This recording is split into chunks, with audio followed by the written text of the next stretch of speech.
दोस्तों, हिकिड़ो ज़रूरी ऐलान समात फ़रमायो।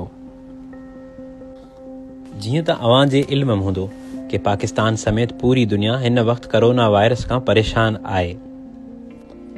हिन वक़्तु वायरस नूं बचण जो सभिनी नूं बहितरीन तरीक़ो एहतियात आहे। इहे कुझु बुनियादी एहतियाती तदाबीर आहिनि जिन्हनि जे ज़रिए आयूं पंहिंजो और पंहिंजे घरनि वारनि जो ख़्यालु रखी सघो था। पंहिंजे हथनि बाक़ाइदगीअ सां पाणी और साबुण सां धो और तव्हांजे घर में जेका भी ॿार या बुज़ुर्ग आहिनि उनखे भी इहा तलक़ीन करियो। खंघ या छिक लॻण जी सूरत में पंहिंजे मुंहुं और नक के कहनी या टिश्यू पेपर से ढकियो। खंघ या खांसीअ जी सूरत में खुले हथ सां पंहिंजो मुंहुं या नक मां ढकियो। इस्तेमाल करण बाद टिश्यू पेपर के किन बंद डस्टबिन में लाड़े छॾियो। ख़राब हथी सां पंहिंजे अखीक, नकक और मुंहक टच म करियो।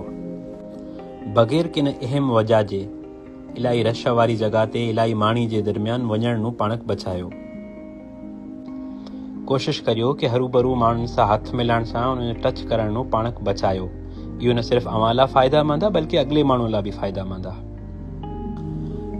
बेशक सभु बीमारियूं अल्लाह साईं जे तरफ़ां आहिनि, लेकिन थोड़ी एहतियात जे ज़रिए असूं पंहिंजो और पंहिंजे इर्द गिर्द माण्हुनि जो ख़्यालु रखी सघूं था।